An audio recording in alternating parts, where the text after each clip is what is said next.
आई, माझी ऑफिसला जायची वेळ झाली आहे. आरवला दूध पाजवून झोपा आणि कुकरला थोडीशी खिचडी लावा. आणि हो, आरव दुपारी झोपेतून उठल्यानंतर त्याच्यासाठी संत्र्याचा ज्यूस बनवा. त्यात बर्फ घालू नका, नाहीतर त्याचा घसा बसेल. आणि कोमलची स्कूल बस जेव्हा बसस्टॉपवर येते त्याआधी 5-10 मिनिटे लवकर बसस्टॉपवर जाऊन थांबा. बाहेर खूप ऊन आहे, त्यामुळे जाताना छत्री घेऊन जायला विसरू नका. तिच्या पाठीवरची बॅग जड असते, ती बॅग तुम्हीच घ्या. अच्छा, मी निघते आता, मला जायला उशीर होतोय. अरे हो, आणि उदयला लंचसोबत सॅलड द्यायला विसरू नका, नाहीतर तो जेवणार नाही. अपर्णा रोजच्या सवयीप्रमाणे तिच्या सासूला, भावनाताईंना सगळ्या सूचना देऊन ऑफिसला निघून गेली.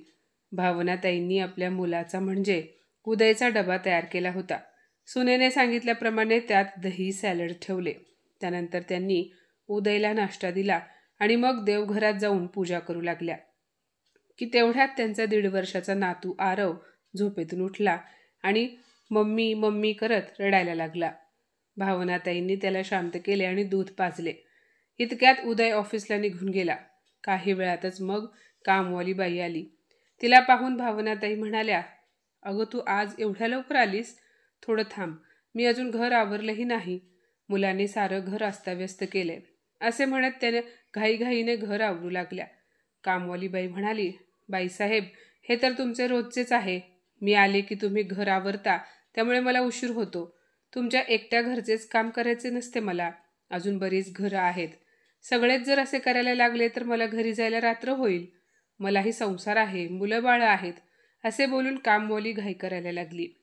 त्यामुळे भावनाताईंनीही कसे तरी पटकन घर आवरले आणि मग कामवाली झाडू आणि लादी पुसून निघून गेली. भावनाताई स्वयंपाकघरात गेल्या तर भांड्याचा ढीग पाहून त्यांना गरगरले. त्यांनी संपूर्ण स्वयंपाकघर आवरले आणि मग भांडी घासायला बसल्या. इतक्यात आरव स्वयंपाकघरात आला. भावनाताईंकडून भांडी घासताना फरशीवर पाणी पडले होते, त्यामुळे तो फरशीवरून घसरून पडला. आरव मोठ्याने रडू लागला. त्याला रडताना पाहून भावनाताई घाबरल्या. त्यांनी हातातील काम सोडले आणि आरवला उचलून घेतले आणि मग शांत केले. तेवढ्यात अपर्णाचा फोन आला. ती म्हणाली, आई, तुम्ही आरवला दूध वगैरे पाजलंच असेल, पण आता त्याला आंघोळ घालण्याआधी नीट मालिश करून घ्या. त्याची त्वचा खूप कोरडी होत चालली आहे. एवढं सांगून सासू काही बोलण्याआधीच अपर्णाने फोन ठेवून दिला. भावनाताईंनी पटकन त्याची मालिश केली आणि त्याला खेळायला सोडलं. त्या मनात म्हणाल्या, आधी पटकन खिचडी बनवून घेते. पण कुकर अजून घासला नव्हता, म्हणून त्यांनी पातेल्यातच खिचडी बनवायला घेतली. खिचडी बनवली आणि ती शिजते तोपर्यंत त्या आरवला आंघोळ घालू लागल्या. भावनाताईंनी त्याला आंघोळ घातली. त्यानंतर त्यांना पुन्हा अपर्णाचा फोन आला. आई, आरवला खिचडी खाऊ घातली का? त्याच्या जेवणाची वेळ झाली आहे. भावनाताई म्हणाल्या, अजून बनते खिचडी, झाली की लगेच देते. त्यांचे बोलणे ऐकून अपर्णाने व्हिडिओ कॉल लावला. गॅसवर पातेले पाहून ती चिडून म्हणाली, आई, हे काय? पातेल्यात खिचडी का बनवत आहात? पातेल्यात खिचडी शिजायला किती उशीर लागेल? अहो, माझं बाळ उपाशी राहील ना आता. तुम्ही खिचडी कुकरमध्ये का केली नाही? एव्हाना खिचडी झाली असती. भावनाताई काही बोलणार, पण अपर्णा बोलतच राहिली. मग कदाचित केबिनमध्ये कोणीतरी आले म्हणून तिने फोन ठेवून दिला. सुनेचे बोलणे ऐकून भावनाताईंचे डोळे पाणावले. त्यांनी स्वतःला सावरले. तोवर खिचडी शिजली होती. त्यांनी एका डिशमध्ये थोडीशी खिचडी घेऊन ती गार केली आणि आरवला भरवू लागल्या. पण मुले इतक्या सहजपणे काहीतरी खातात का? मुलांना खायला घालणे हे देखील खूप कठीण काम आहे. आत खाताना आरव इथे तिथे धावत होता. त्याच्या मागे पुढे करून त्याला खाऊ घालताना भावनाताई फार थकल्या. थोडा वेळ बसून त्यांनी दम घेतला. कामे करून आता त्यांनाही भूक लागली होती, म्हणून त्या जेवल्या. पण अजूनही काही भांडी तशीच घासायची पडली होती. भावनाताई मनातल्या मनात म्हणाल्या, मुलगा आणि सून एवढं कमावतात तरी धुणी भांडी करण्यासाठी कामवाली ठेवत नाहीत. सुनेने फक्त झाडू आणि लादीसाठीच बाई ठेवली आहे, तेही फक्त यासाठी की आरव अस्वच्छ अंगणात खेळू नये. भावनाताई 65 वर्षांच्या होत्या, पण आजार माणसाला वेळेआधी म्हातारा बनवतो. मधुमेहामुळे त्या लवकर थकायच्या आणि त्यांना खूप लवकर भूकही लागायची. उदय हा त्यांचा एकुलता एक मुलगा होता. भावनाताईंनी त्याला चांगले शिक्षण देऊन मोठे केले आणि स्वतःच्या पायावर उभे केले. 10 वर्षांपूर्वी त्यांच्या पतीचे निधन झाले होते. तेव्हाच उदय नोकरीला लागला होता. पतीच्या निधनानंतर अपर्णा सून म्हणून घरात आली. त्यांना नोकरी करणारी सून नको होती. त्यांनी उदयला समजावलंही होतं. उदय, तू आणि सुनबाई दोघेही नोकरीला जाल, मग मी घरात एकटी काय करू? पण उदय तेव्हा म्हणाला, आई, हे मोठे शहर आहे, खर्च खूप आहेत. जर माझ्यासोबत बायकोनेही नोकरी केली तरच घर व्यवस्थित चालेल. माझ्या सगळ्या मित्रांच्या बायका नोकरी करतात.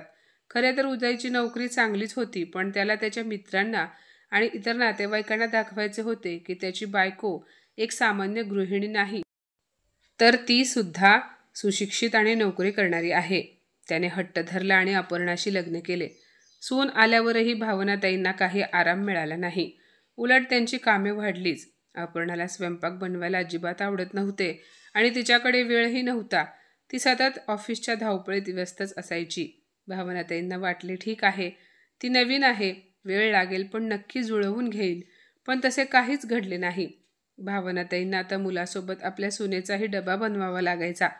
अपर्णा पहिल्यांदा गर्भवती झाली तेव्हा ती घरातच होती, पण तरीही स्वयंपाकघरात पाऊल ठेवायची नाही. भावनाताईंनी तिला आईच्या मायेने जपलं, काळजी घेतली. पहिली नात कोमल झाल्यावर काही महिने अपर्णा घरी होती. मग ती पुन्हा ऑफिसला जाऊ लागली. भावनाताई कोमलचा खूप लाड करत होत्या. तिची सगळी जबाबदारी भावनाताईंवरच होती, पण तेव्हा धुणी-भांडी, झाडू, लादी आणि स्वयंपाकासाठी बाई होती. त्या नातीला खेळवायच्या, नीट सांभाळायच्या. पण काही दिवसांनी भावनाताईंना मधुमेह झाला. त्यांना थकवा जाणवू लागला. पाठीच्या दुखण्यामुळेही त्या फार त्रस्त असायच्या. तोवर कोमल नर्सरीत जाऊ लागली आणि आरवचा जन्म झाला. आता त्यांच्या अंगात पूर्वीसारखी ताकद उरली नव्हती. अपर्णाला दुसरे मूल नकोच होते, कारण तिच्या मते या महागाईत एकाच मुलाला वाढवणे अवघड आहे, तर 2 मुले कशी वाढवणार? पण उदयला वाटत होते की कोमल एकटी राहू नये, तिला एखादा भाऊ किंवा बहीण असावी. आरवच्या जन्मानंतर अपर्णाने महागाईचे कारण देऊन स्वयंपाकवाली कामावरून काढून टाकली. ती म्हणाली, आई तर घरातच असतात, मग त्या स्वयंपाक करतीलच ना.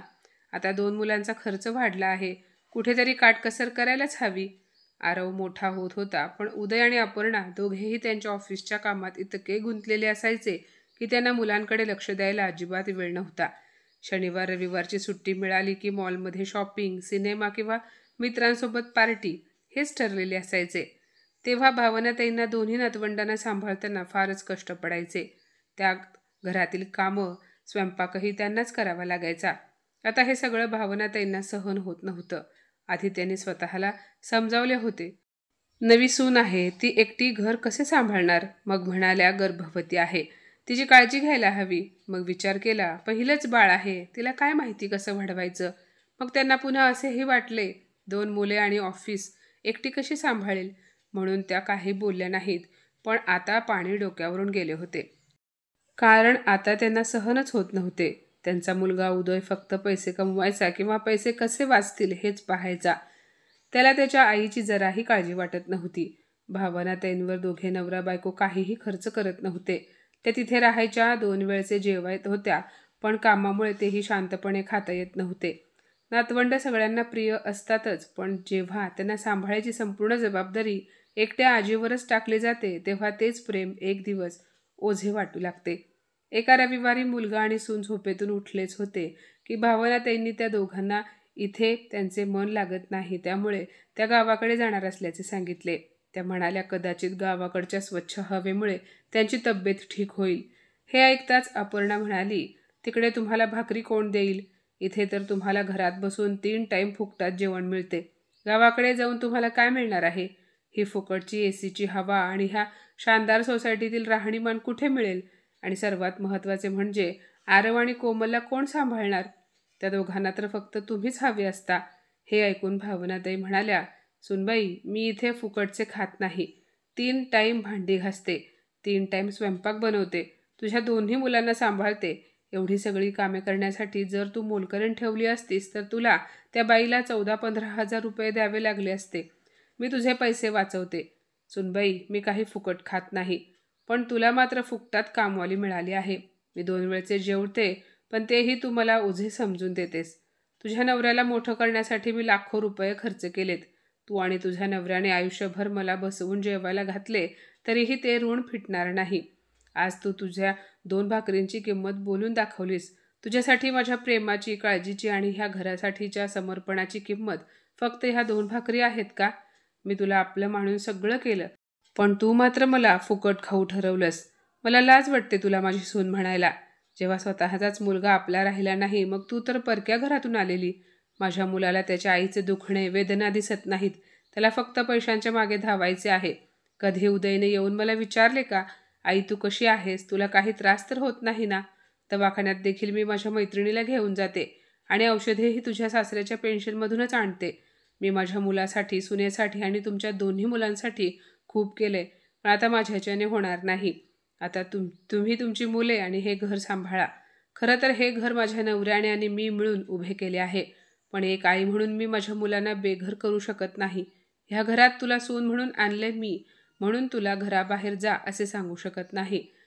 तुम्हा दोघांना लाज नसेल, पण माझ्या डोळ्यात अजूनही थोडीशी शरम शिल्लक आहे. आता मला ह्या घरातून निघून जायचंय.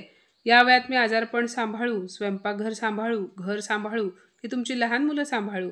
अपर्णा, मी ह्या घराची मालकीण आहे, तुझ्या मुलांची आया नाही. स्वतःच्या मुलांना तू स्वतः सांभाळ किंवा मग एक बाई ठेव. माझ्याच्याने आता होणार नाही. आणि खर्चाचा प्रश्नच आहे तर मी तुमच्याकडून 1 रुपयाही घेणार नाही, कारण त्यासाठी मला माझ्या नवऱ्याची पेन्शन पुरेशी आहे.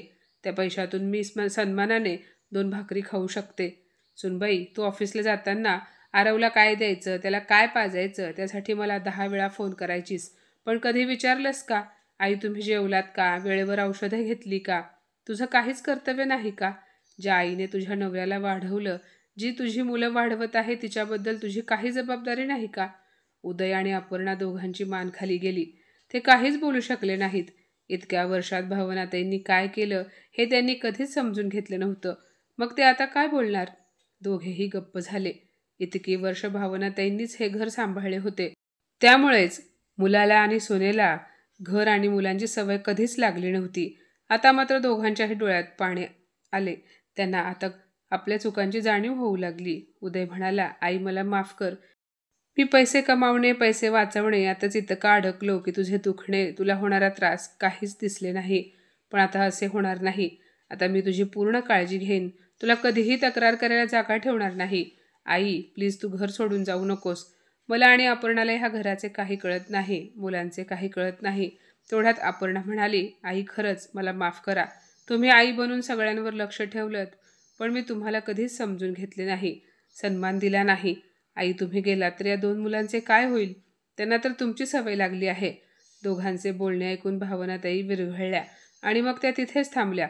दुसऱ्या दिवसापासून घरात भांडी आणि स्वयंपाकासाठी कामवाली ठेवली गेली. पण दोन्ही मुलांची जबाबदारी ही भावनाताईंनी सांभाळली, कारण मुद्दलापेक्षा व्याज जास्त प्रिय असते. कारण नातवंडांवर असलेली माया कधीच सुटत नाही. मित्रांनो, काही लोक घरात आपल्या आईवडिलांना ठेवून घेतात, पण त्यांना नोकर बनवतात. त्यांची काळजी घेत नाहीत. आईवडील स्वतःच्या मुलांना वाढवून त्यांचे भले करून थकून जातात. म्हातारपणी पुन्हा त्यांच्यावरतीच जबाबदारी टाकली तर त्या वयात ते कसे निभावणार? 2 भाकरीसाठी त्यांना हिशोब दाखवता. वडीलधाऱ्यांना सन्मानाने 2 शिळ्या भाकरी दिल्या तरी ते लाखो आशीर्वाद देतील, पण त्यांना ओझे समजून पक्वान्नाचे जेवण दिले तरी ते त्यांना कडवट वाटेल. प्रत्येक मुलाचे कर्तव्य आहे की जसे ते आपल्या मुलांची काळजी घेतात, तशीच त्यांनी आपल्या आईवडिलांचीही काळजी घेतली पाहिजे. बरोबर ना? तर माझ्या मित्रमैत्रिणींनो, आजची ही कथा तुम्हाला कशी वाटली कमेंटमध्ये नक्की सांगा आणि अशाच नवनवीन कथा ऐकण्यासाठी प्रज्ञा मराठी स्टोरीजला नक्की सबस्क्राईब करा. धन्यवाद.